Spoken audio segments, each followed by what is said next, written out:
welcome back, people. A little bit of a new time for the NBA show, the Big Free Show in full effect. Got my guys in the building as always, man. Like CM, man. Like Chino. What are you, man, saying? Man, and another week on deck. Big up to everybody in the chat. Be sure to drop a like, subscribe early on, share to your friends and frenemies. But it's good to be back. Big up Roland Chino. Come on, man. Come on, Chino. What are you saying? Yeah, man. Big up everybody, man.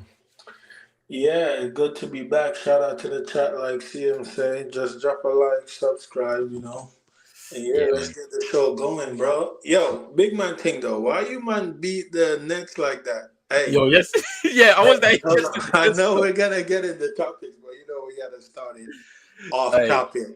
yeah, But I yeah. like it though. I like it because he pushed that BAM for Defensive Player of the Year agenda, bro. Classic got robbed. Trust me, man. I'm telling you, it was a bit of a madness yesterday. Like when I saw the halftime score, I was like, all right, let me tune in. What's going on over here?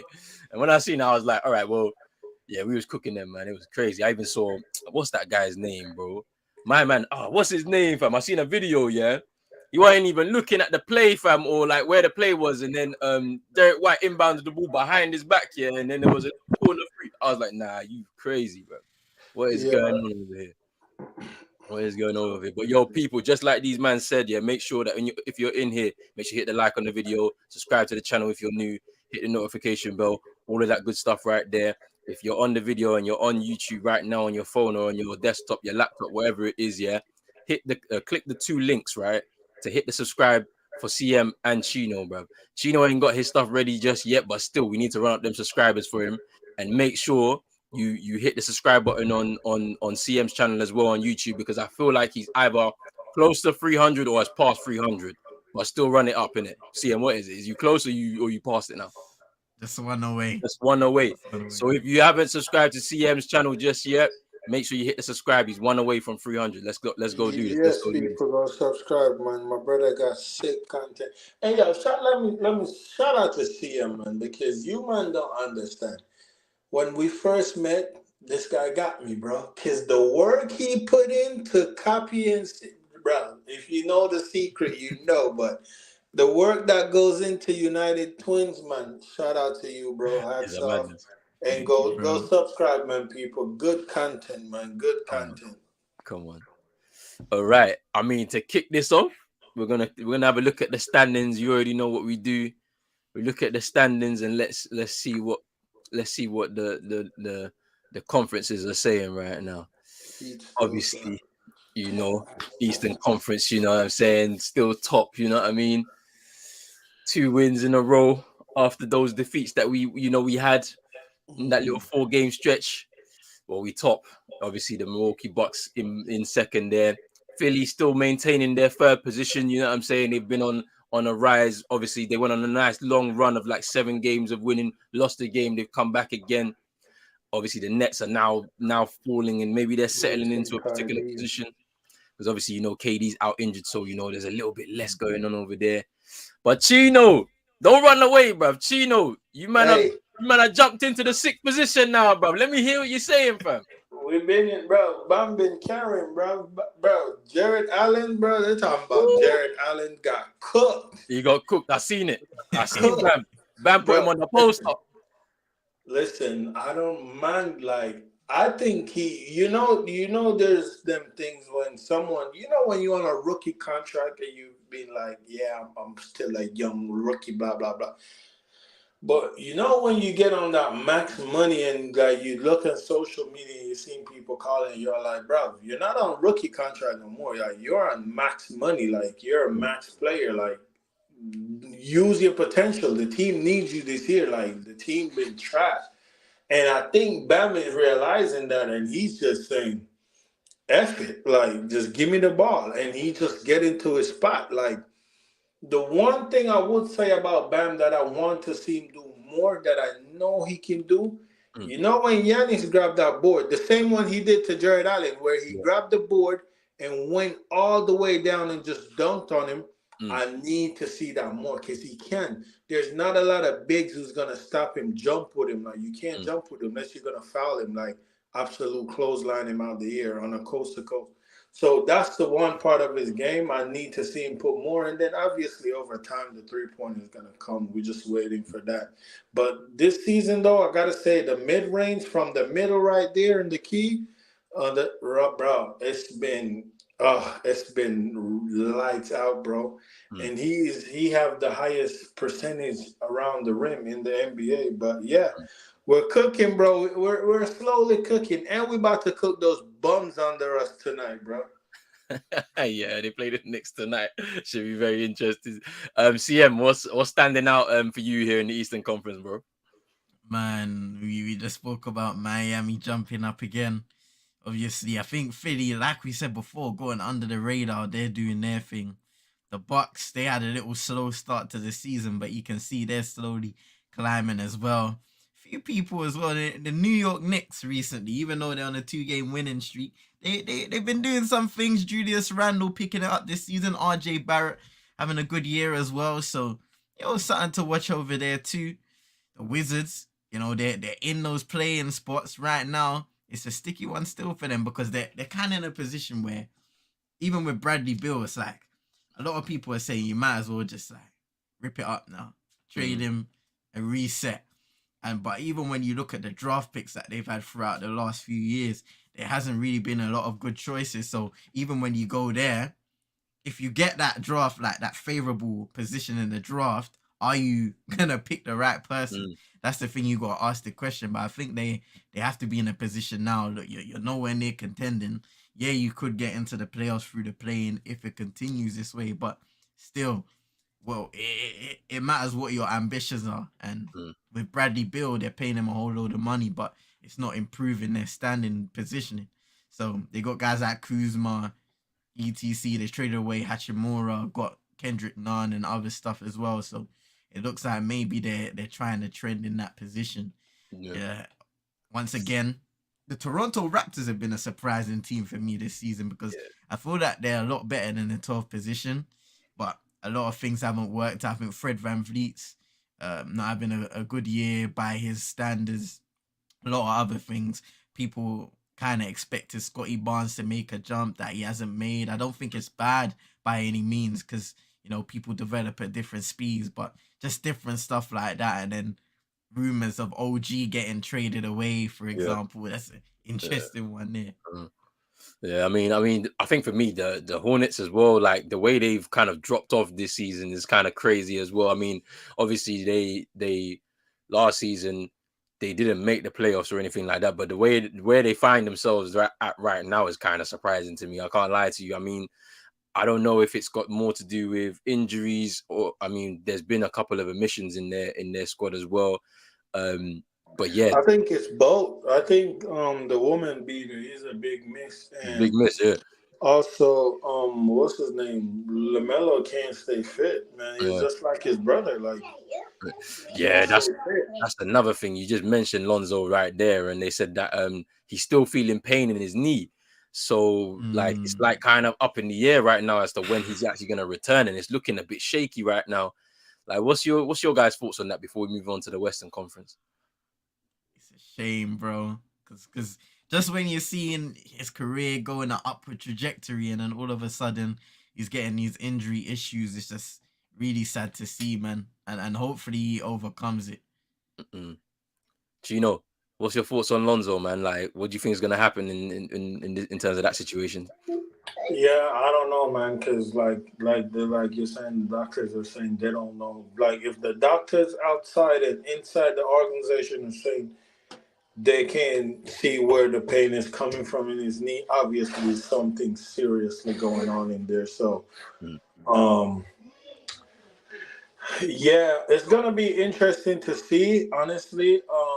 What happened if he gets over the pain, strengthening his legs, and come back? Obviously, it's not gonna be the same because knee injuries. Everybody know this. Lonzo's not a Lonzo's a guy that depends on his athleticism and his lateral quickness on defense. Like your knee injury, literally that shatter your lateral quickness. It doesn't matter who you is. Like you lose pace in your lateral quickness moving laterally to defend, like you know what I'm saying, and that's what Lonzo is good at. So I don't know, man. It's kind of sad to see. Let's see where it goes, bro. Maybe it's one of them things where it's gonna be one of those stories where he retire early and become a young coach, not like in the NBA, but like start like high school, something like that. But Mm. let's see, because it's like it's worrying when doctors like private doctors and team doctors are saying we cannot identify Mm. where the pain is coming from. And doctors, they love to have the answers. So when they're saying that, it's something serious. Yeah. Yeah. But Let's. yeah, but Mm. I know CM mentioned the OG getting traded and Fred Van Vliet. Yeah, I think Fred, man, he's in his head because he won that big money. And then again, I think the whole team is like a turmoil. Like, like you're saying, Scotty Barnes is looking at this team like, yo, because let's be honest, Scotty Barnes is probably the most talented player on that team, talent wise. OG's a very good defender, and he's a very good player offensively, decent player offensively, but very elite defender. But when it comes to talent wise, Scotty Barnes is that. But maybe he's like, when you have all of these things, like, yo, why am I not getting enough touches on the ball? Mm. I need more touches on the ball. All of that things. So little things like that, man. So yeah, Yeah. hopefully Miami can get in the OG talk though. Yeah, I don't. I'm saying, yeah. Last week it was Nas Reed, yeah. Now it's OG as well, bro. It's I'll interesting. take anybody over Caleb Martin, bro. Like, listen, don't get me wrong. Caleb is a decent player off the bench. Yeah, Off the off the bench, bench. Yeah, bring him in, put him on a JT or a JB or a Trey Young, guys like this, and he's not gonna nullify them like yeah. completely, but he is gonna make them work for their buckets. Mm. That's what he is, but not starting in Miami Heat 4 next to Bam Adebayo, bro. Trust me. Did you see the video I sent you? What, the Chris Bosh thing? Bro, bro, I hate blood clots, bro. Bro, it was supposed to be Bosh next to Bam, bro. I hate blood clots. Bro. Imagine that. All right, let's get into some of these comments before we move on to the Western Conference talk. But yeah, big up Moss in here. He says raps are on Boucher, Bonjour, Boucher, Utah, tough too. Big up Brush in here. Big up man like Vibes. He says, CM, I'm sorry, I saw someone call your team Choklahoma City fam. That's wild. Bro. I never heard that one before. That's an OG thing back in the days. Big up man like, and then he said MVP talk on the goat when he was cooking that Slavic turkey. The bum ticks were blowing the lead to the Knickerbockers. Yeah, you need to relax, bro. You need to relax. Big up Manja as well, coming in with the popcorn emojis. Man, like, and then here with the Enzo talk, bruv. Yeah, you lot got fleeced, fam. I can't lie to you, boy. That's finesse. It's a big finesse. Yeah, I'm not talking about that. You can relax on that. Man said big up Rolandinho, CM Palace, and Chino Tax. Man said don't go anywhere. Just make sure you haven't spent the entire currency of America to finish in the By conference. the way, I know what you did there, I know what you did. Spreading this Chino tax and having people calling me that is because you Vibes know to use the original judgment. Vibes and Realist know. Every time you did a watch along for United, we lose the game. But now you're trying to spread these things because of the World Cup, because I didn't want Messi to win. Hey, Messi relax, to win. relax. And he ended up winning. You're saying it's my tax. It's your The tax, thing bro. is, It's no, you. no, You the wanna know why it's devil you, works yeah? against Wanna know me. why The it's you? devil works. Because you came in the chat now, yeah, talking about today I feel Argentinian or today I feel Croatian. And I was just like, you see, this is why. The ancestors looked at this thing and they said, yeah, okay, we'll see it. Like, and then they just rubbed out your thing, bro. So nah, nah, I'm not having it. You can't tell me it's nothing got nothing to do with me, bro. Oh man, big up Super Nick in here. Please remember to like up the live, comment, share, and subscribe. Make sure you subscribe to CM22ENT. He's one away from 300, so we want to do that in this stream. Please make sure if you haven't done so already, click the link in the description, in the title, sorry, and you can subscribe to his channel. Make sure you subscribe to Chino's one as well. We need to run up the subscribers before he starts doing content. Man like 305D is Baby Ray. Baby Ray's changed his name, boy, to the producer. Yeah, because he produces music as well, actually. So big up Baby Ray's for coming through, man. I know you're happy seeing Miami Heat. Miami Heat got to be make some moves, and they're going to be dangerous. we got to make sure that Milner and them man don't finish above you. I said Milner. Big up man like Rich in here. Thank you for the super chat. I appreciate it, bro. Supporting the family. Who's your favorite for MVP? We're gonna talk about that in a bit. But there's a few names rolling around. Obviously, Jokic, Tatum. You know, KD was playing basketball at a high level until the injury, but he can still be considered for that. I mean, I can't even lie to you. The way LeBron's playing basketball right now, we might as well throw his name in the hat. Obviously, Luka Doncic as well. Embiid as well. Obviously, Giannis, usual suspects, man. They're going to be in and around that talk. So, but we're going to talk about it a little bit more in more detail, bruv. Look at Vias. Vias said Ben Simmons, bruv. You relax. You just need to relax. Come on. Man said, Joel Embiid must win. Jokic can't win 3 MVPs in a row just to get bounced out in the third round 3 times. Hey, we're going to talk about it, though. We're going to talk about it. It's on the topics, bro. It's on the topics. 10 watching, 6 likes. Don't be wild. I smack the like. Hit the like button, people. Hit the like button. Thank you very much. Man says, get Lowry out of Miami. Hey, nah, you're on Chino's thing, bro. You're on Chino's thing. All right, but look, all right. Let's get into this Western Conference talk now. So, obviously, the Nuggets are top of the conference. Quick question, quick, just to say, because as you might know, I'm in a couple of Heat group chat. I would say on the Lowry front, things is looking good, bruv. It's looking good. There's a few teams I know is interested in him, and as much as he's playing bad, they put it down to like the fit in Miami, and a few teams are saying they want to shake things up. One of the team is the Clippers.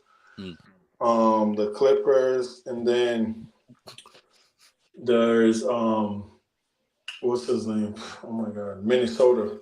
But also like other teams to keep an eye on too. They were saying is Dallas and Toronto, sending him back to Toronto.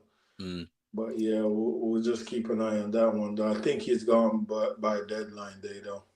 That's gonna be interesting as well, actually. But yeah, Western Conference. The Nuggets are top of the conference. They're doing very well this season, followed by the Grizzlies. The Kings are still holding their own up there, man, in the Western Conference, man. They're still doing some good things over there in Sacramento. The Clippers have, kind of gone on a bit of a resurgence, to get themselves and solidify that 4th position. And then obviously the Timberwolves actually been doing pretty well. Look at them; they're in 6th position. Earlier on in the season, they weren't even in the playoff positions at all. So, what do you man think of this and their resurgence? What do you attribute it to? Man, you know what? The main topic of this season has been how equal it's been. I think I saw something in the week, and it was a statistic where basically, usually the top team in the NBA, I don't remember what exactly stat it is, but basically it's in and around 10. I don't remember what the specific stat is, but I think the Boston Celtics, who were number 1 at the time, their number was 5.5 or something like that. And that just kind of showed even more where the parity standings are in the NBA, and just you got guys like the Timberwolves, even though they don't have an exceptional record, they found themselves in the 6th seed.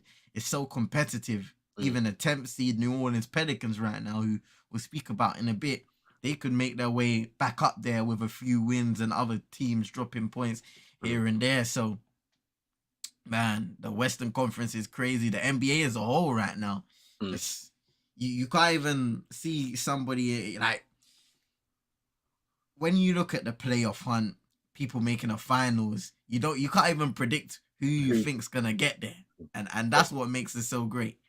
Trust me. Gino, what's your thoughts on the Timberwolves, man? Because like we were speaking about this Rudy Gobert trade being probably one of the worst in history, like in terms of what was given up for him, in terms of the Utah Jazz and what they gained. So, what do you think of their rise since the start of the season? What I would say is every time you mention a team, Roland Judge people, put it in the chat. Remember CM the 2 weeks ago on the show, Roland mentioned about the Pelicans and Pelicans. Hey, man, they're looking good. Zion, BI to come back, and look at the Pelicans. Lost what? 9 in a row. 9 in a row. It's 9 crazy. in a row since Roland spoke on them. So hey, think about it. Who's the real Judge guy? I claim my judge, bruv. It's you that be running away from the thing, bruv. Like I claim that. Bro, I don't have no judge, bro. Listen, bro. I ain't gonna lie though. To get off track real quick, I did change my Martial picture. And man came back and bagged a goal instantly. You see, you know what I'm saying? But no, the Timberwolves. Bro, they got fleeced. Obviously, they got fleeced. You know that. But it looks like they're picking up wins. This is the NBA though. This is the nature of the NBA. Like CM was saying, anybody can pick up wins.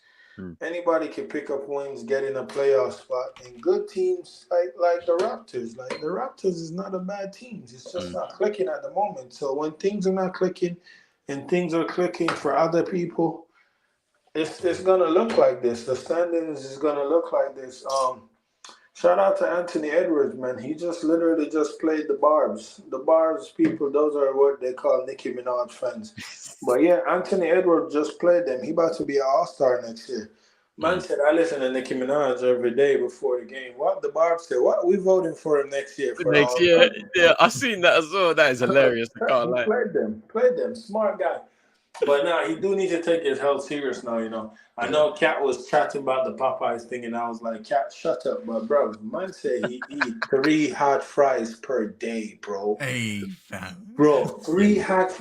Like I know you think you have the physiques and all that, but bro, trust me, it's doing damage, bro. Because you could be doing so much better out there. And I don't watch the Timberwolves a lot. Unless they're playing somebody like a good game, like, they're playing the Clippers, the Lakers. Like, I'm not about to watch the Timberwolves play Indiana. Like, what do I look like? I'm not about to watch them play OKC. But when I do see Ant in some of these big games, and like against us, he do look winded a lot. Like, he looks out of breath. And a lot of times in game, he have his hands on his knees. Like, he have his hands on his knee a lot. And that's down to, what I'm saying, fitness. And yeah, you might think I condition, but bro, like these hot fries and stuff, them things put a hurting on your intestines and your inside, bro. You know what I'm saying? But yeah, you do need to be careful. But is Cat still out? As far as I remember, yes. Yeah, but man chatting about and eating bad, bro. He need to eat bad. Maybe he can stay fit. But yeah, Goldberg though. But the thing with the Timberwolves, right? They're gonna pick up one, but take this team to the playoff, but they're gonna get hurt, bro. Yeah, they're get hurt. They'll get bounced out. I think if they was to make it into it, they'll get bounced because for one, if you look at it schematically, like people just gonna target Goldberg. Like getting to the playoff, basketball rotation shrinks. So Steph Curry is spending a lot less time on the bench and more time on the court. Well, Kawhi Leonard, more time like these guys. And these guys are going to ask for switch to get Goldberg on them. And they're just going to blow by him and get to the rim. And, you know what I'm saying? So, yeah, but let's see where they go, though. But shout out to the Kings, though, man. Whew.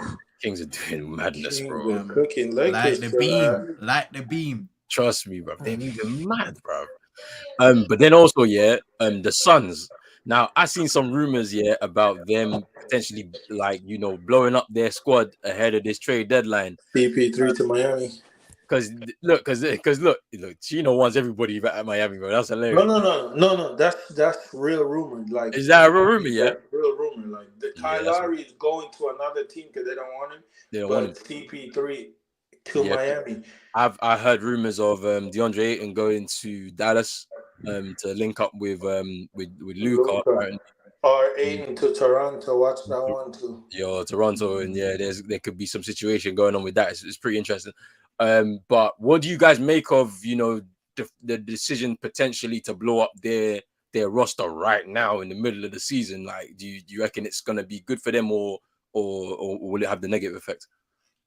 Man, it's an interesting one because I feel like a lot of people were saying if they had if they were healthy, if they had the book and they kind of didn't have a lot of things going on off the court, then they would be a good team. They would be all right. But unfortunately, things haven't gone their way. I think before this season, there's the drama that we've touched on. Obviously, DeAndre Ayton, does he want to be there? Jay Crowder not wanting to play for the Suns, wanting to go elsewhere and get paid. CP3 potentially declining a little more and not being able to kind of keep the team afloat. Depot getting injured, so a lot of things have not gone their way this season.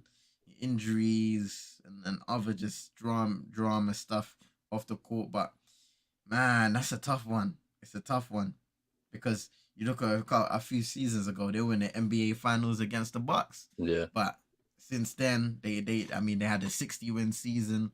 It didn't work out in the playoffs, but since then, you can't really argue with people that have the reasoning of breaking it up and maybe resetting and going again. But yes, it's a tough choice. Yeah.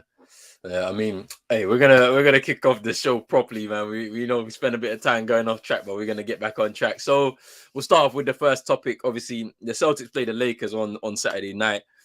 Celtics winning in overtime, 125-121. Big controversial moment. You really want to talk about this?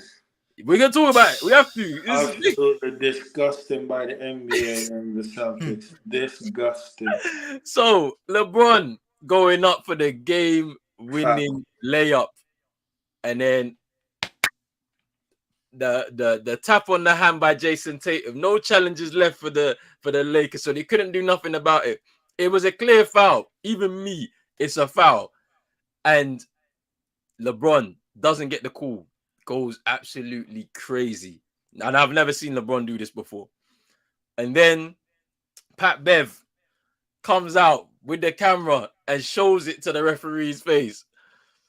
Boy, what do you man think of this, man? I mean, we all know it's a foul. If you know basketball, you know it's a foul. But what did you think of it, like, in terms of like what actually happened? Like,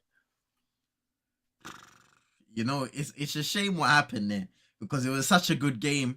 In overtime, the Celtics pulled away. Jaylen Brown had 11 points in OT.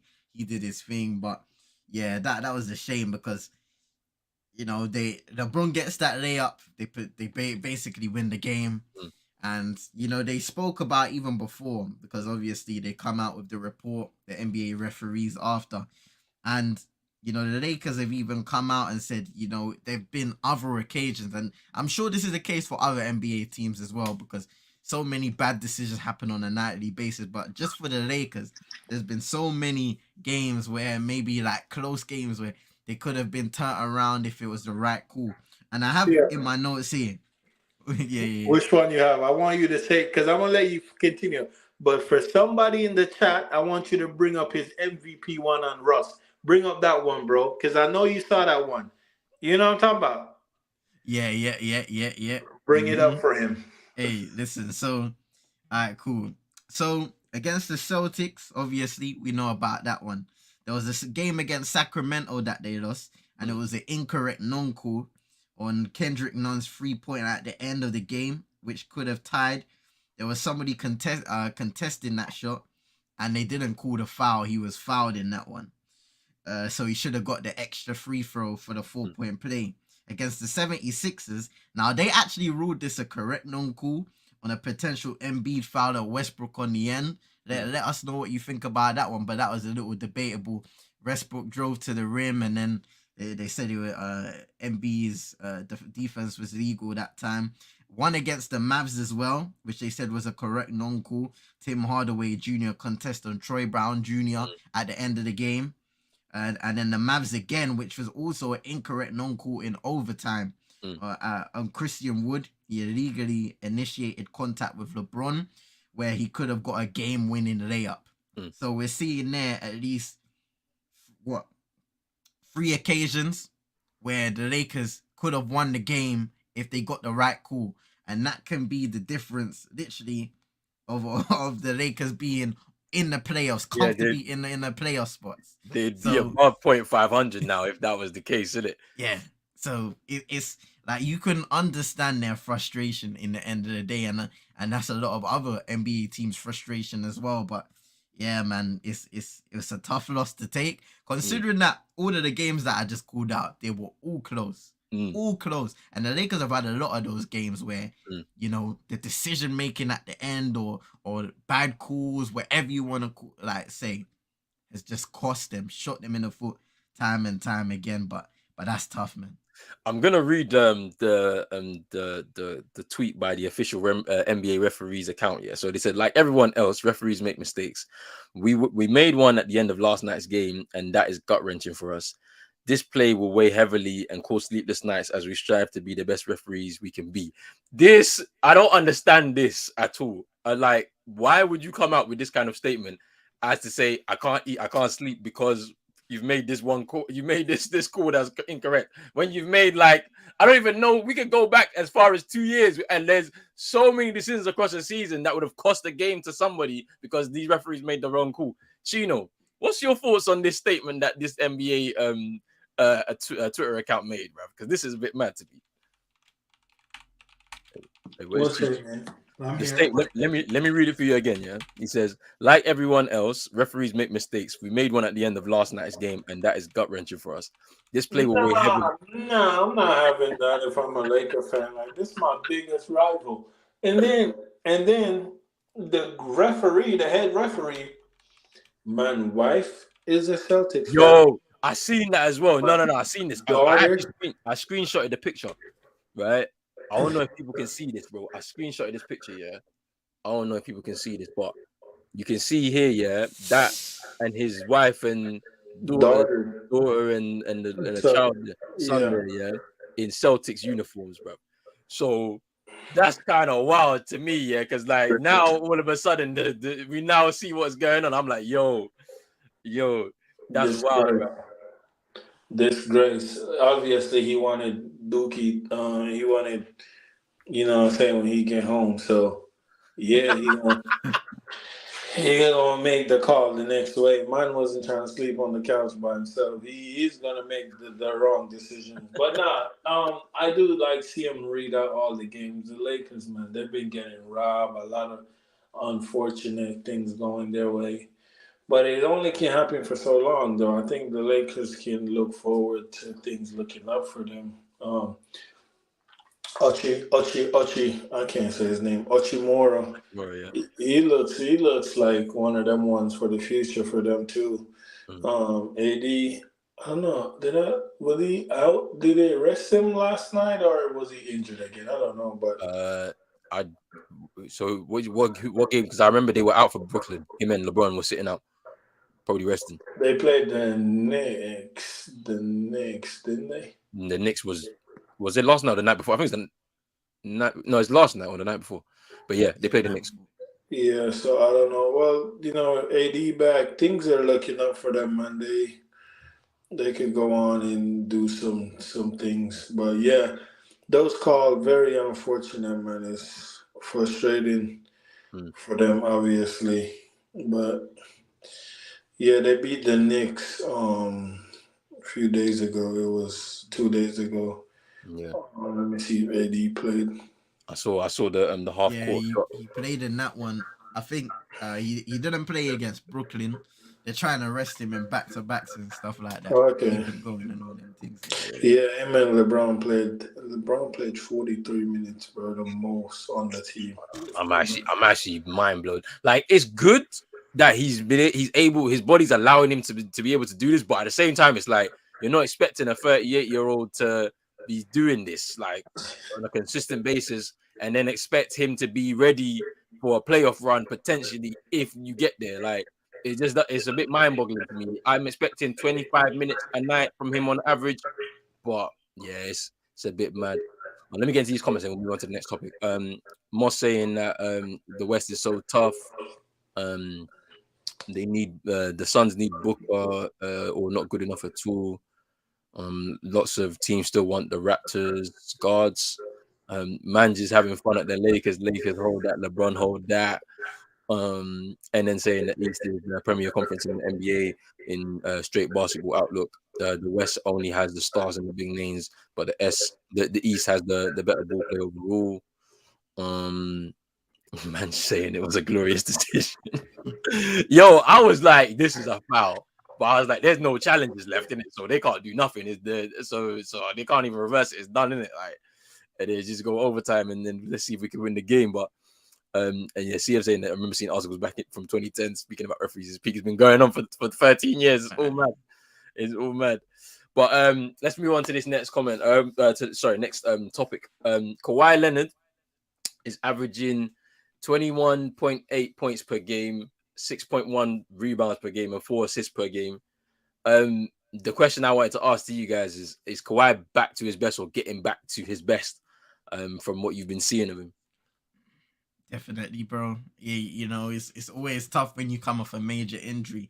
And I think for Kawhi, it was all about, you know, just working his way back into form.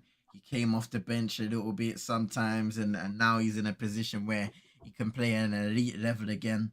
You know, the Clippers have won 6 out of 7 games. Kawhi's played 6 of those games, all wins, and he's been averaging like 26, over 26 in that stretch. And he didn't play in the loss against Cleveland, but he's worked his way back into form. The Clippers, they're another team that's kind of silently just going with the flow. They're winning games and they're staying in a very good position. And with Kawhi, he's starting to look sharp, not just offensively but defensively now again. And he had but he had 5 steals and 2 blocks against Chicago last time out. And he had one crazy block where he just got up there. He still has the hops, which is good to see. And once again, we're starting to see, even when players have major injuries, they're coming back and they're looking the same player they were, or even better. You know, KD, Jamal Murray's looking good for Denver. Kawhi looking good here for the Clippers. So it's great to see because, you know, even speaking from a Kawhi's perspective, like, he's just a brilliant player to watch. He's ruthless, and the way he plays, like, just 3-level scorer, can get to the rim mid-range, one of the best in the game. 3-pointer, that's come a long way as well when you look at his San Antonio days, where he wasn't much of an offensive player and then developed into that once the guys like Tim Duncan moved on, Manu's, etc. So it's great to see him playing well and working his way back into this type of form. Chino, what's your shout out to Kawhi. He's the reason why that fat booty boy in Miami walking around thinking he's an NBA champion when he absolutely did nothing. Man riding off Kawhi ring, bro. Kawhi and Fred VanVleet ring.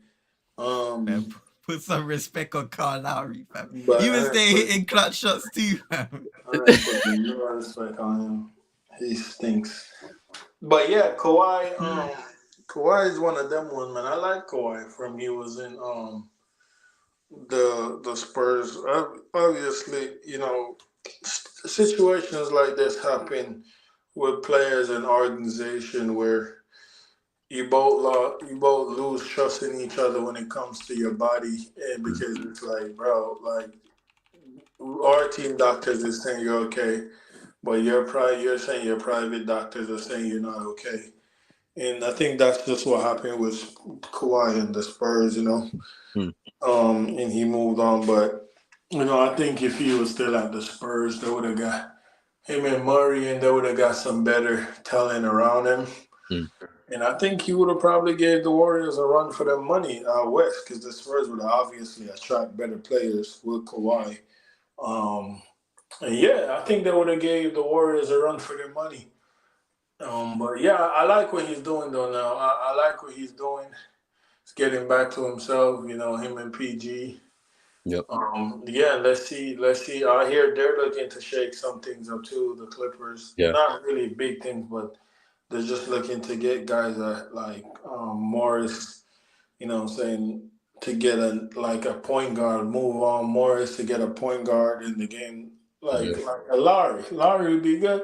They think they're going to get a Larry to set things up, but he's trash. He can't set Bam up. He can't set Jimmy up. Like, he's rubbish. He's absolutely. Yo, hey, see this Chino tax is going to weigh heavy, because when he leaves now and goes somewhere and starts cooking, then we're going to be coming back to you on this show, you know. Because you've been talking about him. But when he don't start cooking, also come back with my apologies. Nah, man, like, you're disrespecting him. NBA champion, don't do that. Don't do that. What NBA champion? He got the ring, bro. There's man out here. We know that ain't got because of Kawhi, Fred VanVleet, and Klay Thompson. Don't do it. In that run, he was cooking, bro. Don't do it. Don't do it, bro. All right, wait, KD too. Wait, so both KD and Klay Thompson went down, bro. Come on, bro. You still got to win. You still got to win the games. What are you talking about? You got to win the games. You got to win the games. Hey, look. How is the Warriors gonna win without two of their best top three players? This is why it's championship basketball. You got to do everything you can to win. Like, don't matter who goes down, bro. You got to do everything you got to do to win. Mm-hmm. But look, in terms of Kawhi Leonard, right? Like, the thing that I've found very interesting is how I feel like he's taking it within his own self to say when I want to play and when I want to sit out, just managing himself in terms of that workload, right? And so it was a bit frustrating for me when watching the Clippers, and I was like, "Oh, bro, where's Kawhi tonight, bro? He's not involved." And it's like, I was like, I want to see him ball out, but it's like I think he understands at this point that I think he's 31 now, and it's like he's just making sure that if he wants to prolong his career, he can't rush back from such a long injury layoff here. And I think for him, he's just getting he's basically getting his reps in right now, because Clippers will be in the playoffs. And then I think at that point is when we're going to see him explode. And especially off the back, I think he's also a bit frustrated as well, the fact that he's been injured over this stretch of time, that we're going to see the real best of him in the playoffs by the time the Clippers get there. But at the same time, sorry to cut you off, bro. I was going to say that at the same time, it's an interesting backdrop, because both him and PG are potentially on their way to free agency now. So it's like, this could be their last kind of little stint together. So you have to be right and clicking together to be able to see some success with each other. That's my kind of thoughts on it. That's true. I was gonna ask a question to both of you, because that's interesting. You mentioned with the load management. Recently on television, Richard Jefferson, if you guys know him, former NBA player and such, he was speaking about load management and why he doesn't like it. And he kind of brought up an example of how back in the days, his parents, they used to work real hard, and they brought him a ticket because they knew how much he loved basketball, and they couldn't even, his father couldn't even buy a ticket for him. So literally his father dropped him off at the stadium and went to watch the game in a pub or bar, as they were calling it. And he was kind of saying, look, think about these fans who come all their way. There was a little kid the other day who came to see a player, traveled bare miles to see him, and he wasn't playing that day. Just think about how they. That's it. Jimmy Butler, fam, and he wasn't playing. I got something to say on that one. Let me not speak on it. So he was basically saying, think about everybody works hard to get these NBA tickets that ain't cheap, and then they go there to see their favorite player, and then it's their unlucky night because they're not playing. And it might be one, it might be two. But what do you guys think about load management? Has it potentially gone a little too far in 2023 from where it started originally, with guys taking, these odd games out, maybe not playing in back-to-backs to preserve themselves after injuries and stuff like that, to the point where you're seeing a lot more of that now, even with guys, maybe they'll have injury in the past, or they've been known for getting injuries in the playoffs, like Embiid, for example. Yeah. But is this load management thing kind of going too far, to the point that Richard Jefferson brings up, where you look at the fans, how much money and devotion maybe they expect from the players in an entertainment aspect and availability? Chino, answer the question first, and I'll be after you. Yeah, they're definitely taking it too far. Load management was created for teams that, say, if the playoff is supposed to start in 2 weeks, teams like the Bucks and Celtics, that's for sure, know that they're secure their spot, like they're in the playoff. Then you start resting some of your star players. Chino. They caught him, bro. It's happened again. The judge, fam. The judge has got you, fam. You see, don't talk on my name, bro. Ancestors are watching, fam. Don't talk on my name, fam. You back. Yeah, stop messing with my Wi-Fi. But yeah, like say the Celtics, they'll rest JT today, and then tomorrow, if it's a back to back, they'll rest JB. Mm, You know what I'm saying? But not, oh, we're gonna sit. That's what load management was. It's just so you can give your stars a couple of nights off when you're close to the playoffs, keep them fresh and ready for playoff games. Not in the middle of the season in January, November, December. You're resting players and. mm, But I know Richard Jefferson bring it up because of the Jimmy situation. Jimmy was gonna play, but you can't say it's load management when he went in warm up and his back felt tight. Like mm, you know what I'm saying. You have to sit him out if he can't move. Like you're gonna play him with a tight back. Then Jimmy go out there play with a tight back, get hurt severely. Now he sued the whole team and the NBA. mm. Like sometimes you gotta think about things like that. But to CM point, yes, some teams are taking the load management too far, man. It's the thing that was created for close to the playoff time to don't risk your star players because you're going for that championship. Mm. But like teams that sucks at the bottom of the thing, they don't need to rest no star players because you ain't going nowhere. Yeah. Mm. You know what's interesting about that though? It's just like I kind of see it from both perspectives, right? So, like me as a player, especially if I know, because everybody knows their, or you should know your body, isn't it? Right. So if you have a history of injuries, you know that you can only push your body to this certain limit. So whilst I understand it from the perspective that Richard Jefferson is saying, where people are spending their hard-earned money, and children are missing out on some of their heroes potentially playing on the night they even get a ticket. Sometimes you just got to remember that these guys are human beings, man. They be putting their body on the line, literally day in, day out, literally traveling all across the country to put on a show for the fans, right? But then let's forget about what they do on the court, just in games. They have to also do the same in training. Some of these lot have got families. Some of these people got other business ventures and things that like that's also like playing a part mentally on themselves as well. Like you kind of have to remember that they also have other lives apart from this. They also want to be able to make sure that they can enjoy later life after retiring as well. So they don't want to just kind of like go through, with just injuries and chronic problems that could potentially see them later on in life. So it's like, yeah, I understand it like to that extent as well, where they like someone having load management in the middle of a season. It kind of makes sense for someone like Kawhi or PG because they've had long-term injuries up until this point. So I see both sides to it, to be honest with you. I don't know if it's going too far. I feel like the players are now going to have a lot more of a say so because it is their body. So I feel like they're going to step in a little bit more and go against the advice of maybe team doctors sometimes because it is their body, and you know what I'm saying. So it's pretty interesting. I think that's a good point for us to move on. So Russell Westbrook is now 10th all time in career assists. But the question I have for you guys here is, will Russ go down as an all-time great when all is said and done? Because this is an interesting debate. Because like, I'll give you give an example. So we're going to speak about Jokic in the next topic, yeah, and how he's averaging a 25-point triple-double, right? Russell Westbrook did it 4 years in a row, and they called him a stat padder. Well, there'll be if Jokic gets the MVP, he's going to be an all-time legend because he have it 3 times in a row. Nobody's ever done it before. So, or you know what I'm saying? So, like, what do you guys think of Russell Westbrook? Does he go down as an all-time great when all is said and done?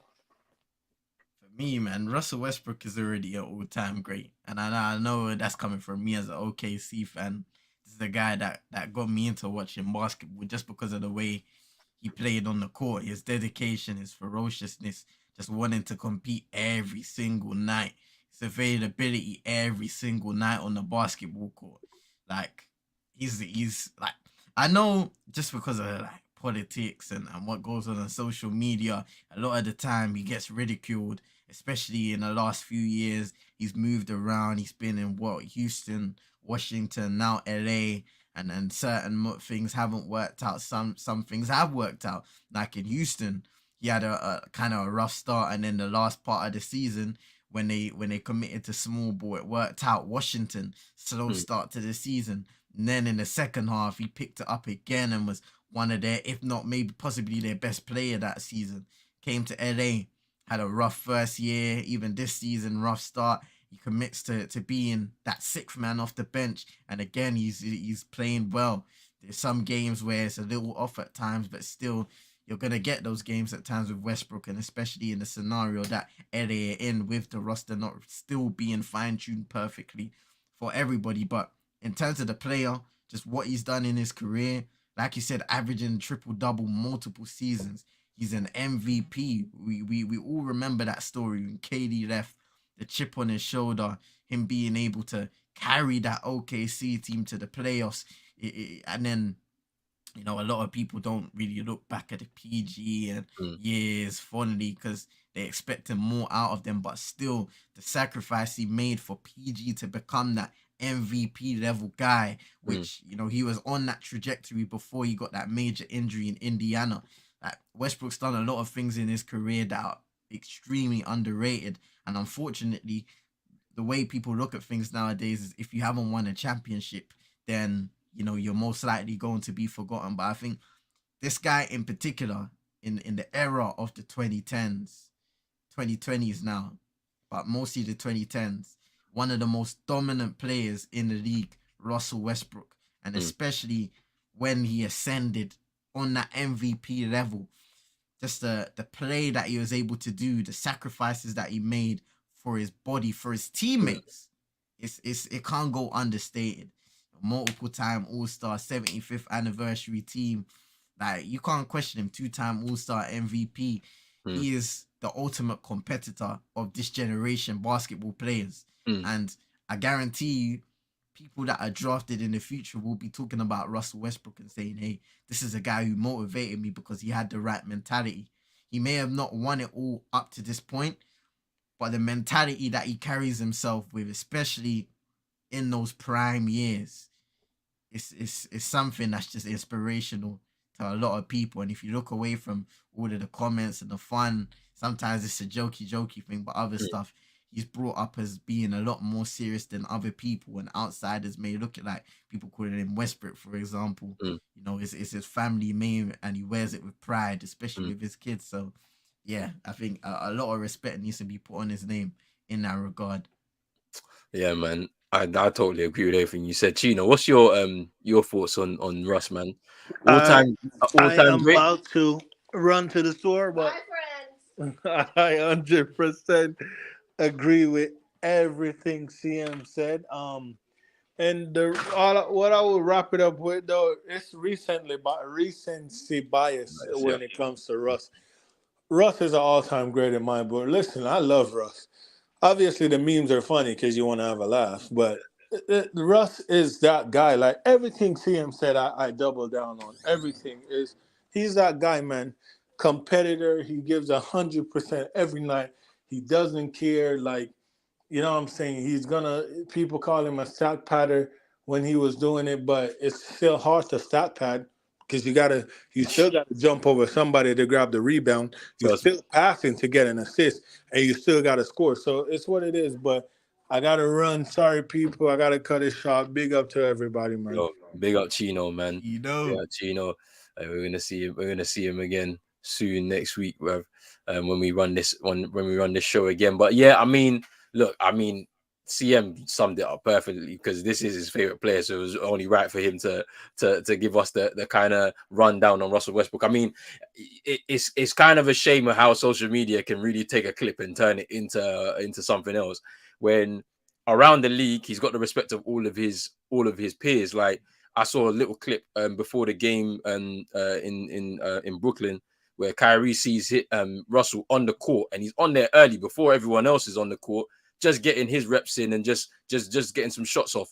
And Kyrie just showing him some love, just saying, you know, it's good to see greatness is out here. Do you know what I mean? And it's like the players recognize it. The fans, the casuals and whatnot, who don't really watch basketball that much or really into the technical aspect, will never give him that level of respect, because how do we measure players? By championship rings, MVPs, this, that. Like, whereas just for the purists, who people who actually like basketball, see what he does on the court, the way he sets up plays, like the fact that he has that work ethic to be able to as Chino says, jump over somebody who could be 5 inches bigger than him, right? Potentially to just grab the ball on the rebound, you know what I'm saying, and make sure that his team in transition can get the ball up to the court. You know, he's a great motivator himself. Like, you know, he understands that, you know, sometimes you just gotta enjoy the basketball and then the rest will flow, type of thing. And you know, he's also a very fun character. Like we love to see when he's sitting down before the game and he's dancing with the music going. Like that's always a good thing to see, because he just seems happy to be playing the game that he loves since he was a kid. So yeah, he's gonna be an all-time great. I just hope that we get to see him win a ring at least, because there's so many players out there that haven't won any ring yet, but they're great players. It'd be nice to solidify that, hopefully, with him getting a ring. I don't know if it's gonna happen with the Lakers, but you know, there's been some trade rumors potentially him going to Chicago. He might get a starting berth there if all things kind of work out in a particular type of way, with Zach LaVine coming the other way and whatnot. But we'll see how that ends up on the trade deadline. But then we'll move over to Nikola Jokic, because as I mentioned, he is now averaging a 25 point triple double on the season, right? And he's a center, so this is kind of like out of this world when you consider that, right? But as I said, the comparison between him and Russ is kind of strange, because Russ is a 6'3" point guard, and people said he was stat padding and he did it 4 years in a row. And Jokic is getting all this praise because he's basically doing the same thing that Russ did, but he's a center, right? So my question here is, should we just be crowning Jokic the MVP already? Because what he's doing is unprecedented. This is crazy. I don't understand. Like when I watch him, I'm less like, how did you find this pass? Like, of course, he's tall, so he's got the vision of the court, but he's still finding these passes behind his back. You know, like maybe it's 2 passes ahead and whatnot. But bro, what's your thoughts on Jokic, man?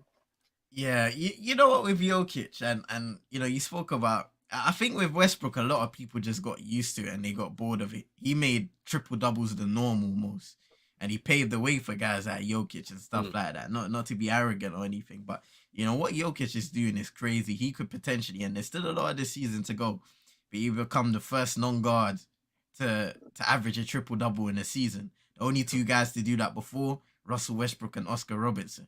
So it's crazy what he's doing for Denver. You know, we've spoken about them having a healthy team, being at the top of the Western Conference and competing on a nightly basis. I think from the 5th of January to the 20th, they won a 9-game winning streak. Since then, they've gone 3-2, but still they've beaten some tough teams on the way. They're first seed, and Jokic is only 3 triple doubles away from last season's tally of 19. So he's gonna smash that out of the park, no questions asked. So yeah, when you look at him, and I almost feel guilty that I don't watch Denver more. But when I do, like you just notice what he does. Even his defensive impact at times. He may not be the best defender at the position, but underrated in that regard. He can get blocks, he can get steals in passing lanes and stuff like that. And the way he just, you know, controls the fast break, plays at his own pace, sets up his teammates, post up game as well, fade away. Like he doesn't have a lot of weaknesses, and especially with the guys that they have now, shot makers, Jamal Murray, Michael Porter Jr., Aaron Gordon, who's having a wonderful season as well. They just have so many players that complement his playing style. So it almost makes it easy when you got guys like Aaron Gordon cutting to the rim and he can just play that pass. Other guys cutting to the rim as well, getting open for the 3-pointer. Bam, dish it out to them. Even on a fast break, he'll find them. It doesn't matter. He's just got eyes in the back of his head everywhere. And he's such a joy to watch in terms of MVP candidate, man. He's up there. I know right now a lot of people have him first right now in the standings, and it would be crazy to see him win 3 in a row. But yeah, he right now he's definitely up there. I know Endo wouldn't hear that because he's repping for his guy Embiid. And it's been so tough because I was watching something the other day, bro, and they were saying, you know, it's kind of peak for Embiid in this generation. Because when you talk about like all NBA teams, it's gonna be tough for other guys, centers, to get like first team all NBA when you got guys like Jokic doing this every single season. It's about MVP potential, but potentially a 3-time MVP in a row. And he's just playing at an elite level. And Embiid, he's playing fantastic this season as well for Philly. you can't like kind of ignore what they're doing in the Eastern Conference with James Harden, who even he's gone underrated this season. He's cooking. Like he may not be the Houston James Harden in regards to his 35 point per game scoring, but the way he's just controlling the game, he's almost become the elite facilitator that he's had in his game. When you think about the ways he used to set up guys like Nene and the pick and roll and stuff like that, Clint Capella. But now he's using that even more and saying, listen, Embiid, you can go get your scoring, do the defensive work, be that anchor, do what you need to do, and I'm going to be here putting up consistent numbers, same way, scoring, assisting, and all of that stuff there. So he's going very under the radar too, but man, gotta shout out Jokic, man. I mean, every time I have watched Denver this season, like Jokic is just running the show. Like even in the game against the Celtics, like literally, like he was just, as you said, he's doing things at his own pace. Like the game can be running wild around him. He just doesn't care. He's just looking around, head on a swivel, seeing where he fits in terms of the defensive shape, like just making sure that he gets the stop so that they can just move on the transition and then go up the court and try and get the basket. Like he has eyes in his back of his head because there's passes that I'm not understanding. Like I call him a cyborg, bro, because this is not real. Like it's just not real how he's just been able to piece together the game like this. And the fact that he's doing the center's job essentially, right, and doing it from the center's position is even crazier to me because you don't have many guys that are like that can be able to run point like that. And it is so tough to be able to crown him as MVP. Do you know what I mean? Right now, with like the way Jason Tatum is playing right now, the way Embiid is playing right now, Giannis is still pulling up. He's still putting up the numbers. He put up a 55-point game only a couple of games ago. I'm waiting for KD to come back into the picture because I know this little rest has done him well, and he's gonna go hard for the rest of the season. There's just so much. There's just so much going on across the league. Obviously, Luka's still doing Luka things. Like it's just like, and the fact of the matter is that if he was to get that little piece of help, if they can, the Mavs can put something together and get him another guy in there, it could change the landscape for that West as well. So it's very interesting to see what happens. I can't crown him just yet, but it's just for us fans, we can sit back and just see great basketball, high level basketball from all of these great guys. For the rest of the season into the playoffs and then into the finals. So I can't really wait, to be honest with you. Man, like CM, CM's coming. NN, sorry, is coming in with this thing here. He says, "Don't let this fat Slavic Zaza Pulicha win for being able to pass the ball between his nuts every game. He's the worst. He's worse than Westbrook. He's the ultimate stat padder, bro. You are a hater, bro. Why don't we just watch the basketball and enjoy it, fam? Do you know what I mean? We've got so many greats in front of us. Let's enjoy it, bro." Big up NS still. But yeah, last topic for tonight before we wrap the show up, man. The Pelicans have now lost 9 straight games. Is this slide concerning? Because we saw them, they are literally on the brink right now of the play-in. They are literally on the brink and about to, I think they're 0.500 right now. I think it's 26 apiece in terms of the wins and losses. And they could slip out of there. What's gone wrong? Like, I mean, is it just the injuries to Zion and BI? I don't think we can just attribute it to that. What do you think? I think also when you miss out on having those key guys because they missed out on Zion, BI, CJ McCollum as well. BI and CJ have come back. They've missed a game here and there, but they're coming back now. But you know sometimes when you miss those top guys, those leaders in your team, you start to build bad habits, inconsistencies, and maybe that could be, part of the reason as well.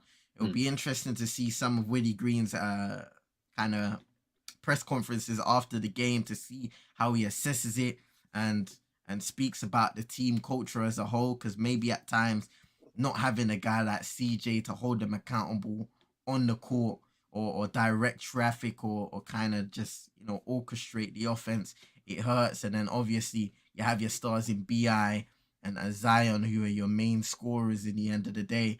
When they're missing or haven't been around for as much as you would have liked them to be, then you're always going to struggle. I think what's disappointing for them is, they were in a really good position prior to the injuries, they had Zion. Even when BI was out and Zion and CJ were there and the other guys, they were balling. And since that Zion injury, everything seemed to kind of derail and go in a downward trajectory, which is a shame, of course. I think for them, it's about waiting to see everybody back fit again. Like I said, they got BI, they got CJ back, and now it's to wait for Zion, that superstar player who I think for them, they expect him to take them over the top and lead them and guide them to that playoff berth.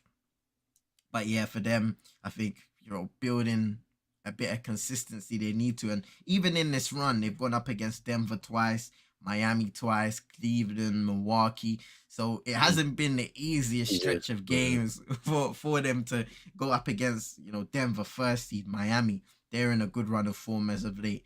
Milwaukee, Cleveland, those guys, they're all competing to get higher in these playoff bracket. Yeah. So yeah, it's been a tough run for them, and they're gonna hope that they can get just a bit of damage limitation when it comes to getting some wins under their belt and staying somewhat in a good position, because it's still close. That's the thing that is a positive for the Pelicans right now. The standings are so close where if a team loses and you have a couple of wins along the way, you can make your way back up in the standings. So you don't want to lose too much, because as the season goes on, especially after the All-Star break, all of a sudden you find yourselves not being able to have that wiggle room anymore. But yeah, man, we will see. Yeah, I mean, I find it a little bit interesting because there was a lot of chatter about them early on in the season where, everybody was like, this is a good young organization. They're going places, things like that. And I have a slight feeling that it may have got into the heads of some of these players in their team. Of course, they've got experienced people within their squad that would have tried to calm some of the younger heads down. But I still have a feeling that some of the younger players in the squad may have taken it a bit much to their head and maybe have gotten a bit complacent, because there's opportunity with the Warriors not doing so well, with the Suns not doing so well. There's opportunity. Look at the Kings. They've taken advantage of that position. This could have been an opportunity for the Pelicans to also stake their claim and stay within that top six in the West. And like it's obviously some of the injuries to the players at key times have hurt them a little bit. But when even with CJ, even on his own, like he can ball, like, and he'll put up a 30 piece a night if needs be, because he's that good of a player. Like he did it in the loss to the Celtics in the game I watched. He was cooking, and like I'm just wondering what happens when Zion is back to full fitness, when BI is back to full fitness. Does the momentum swing back into their favor? Can they go on another run of games, a 5-6 winning streak, to be able to get themselves back into position? It's pretty interesting to see like what happens and when it does happen. But there's opportunity there in the West, and as you said, it's very close. So there's an opportunity for teams to really breach that berth into the playoffs and stuff like that. So it's pretty interesting from that perspective. I'm going to get into some last few comments and then we're going to wrap this show up. Man like Armin, big up Armin for coming through. So I was looking at last year's playoffs on Wikipedia and found out how it works. I also noted that you could win the finals despite not winning or not finishing top 3 in your conference. My point is you can have an average season but still win the finals. Golden State won last year, but they were third in the Western Conference. The thing that's interesting about that is that the Warriors were actually in the 1 or 2 seeds until late into the season. Then they found some injuries, and then they started to slide a bit. So that's why they ended up third. But when it got to playoff time, their players came back, and then it was kind of like back to normal service resume for them. So to be honest with you, like it's true to a certain extent, but momentum carries you a lot in sport.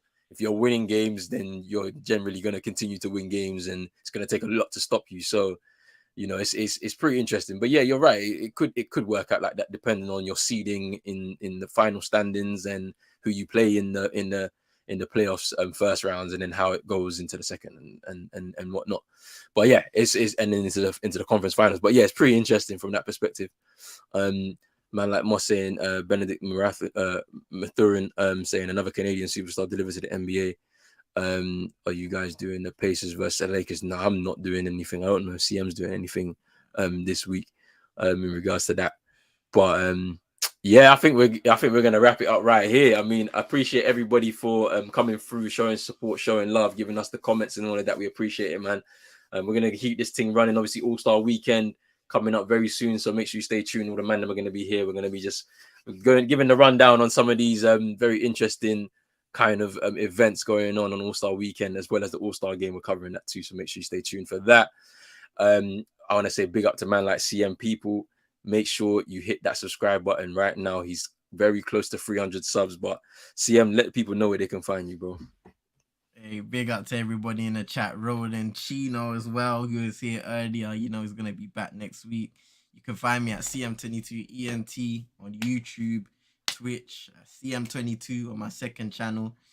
Also, where I'll be doing basketball watch-alongs, wrestling, chillathons, and other football games as well. So be sure to hit a like, subscribe on this video, and there's something I always forget to say.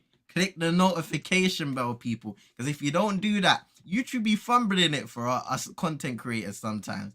Like, sometimes videos ain't in the subscription box and all of them things there. So click the naughty bell so you know every time a United State of Mind drops a big free NBA review comes out, other content as well on Pros Only Sports, you're notified every single time.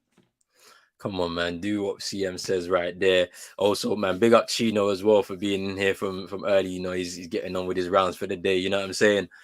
Big up Chino for coming through each and every time, man. Make sure you also click the link on the description, on the title of the video, because Chino's got a channel. He's going to start something up soon, but you might as well run up some subscribers anyway to get him started. You know what I'm saying? So make sure you go do that. And yeah, he says, yeah, shout out to CM. And yeah, make sure you go check out United Twins, man. There's videos literally all the time. Anytime United, I've got a result or there's any sort of news surrounding United, there's always a United Twins man like Cappy as well joining CM on that one. So make sure you go tune into that. Big up to Super Nick as well. Thank you for the love. We appreciate it so much. And yeah, we're gonna get out of here, people. We'll catch you next time. Make sure you like, share, and subscribe and all that good stuff right there. We are out. Peace.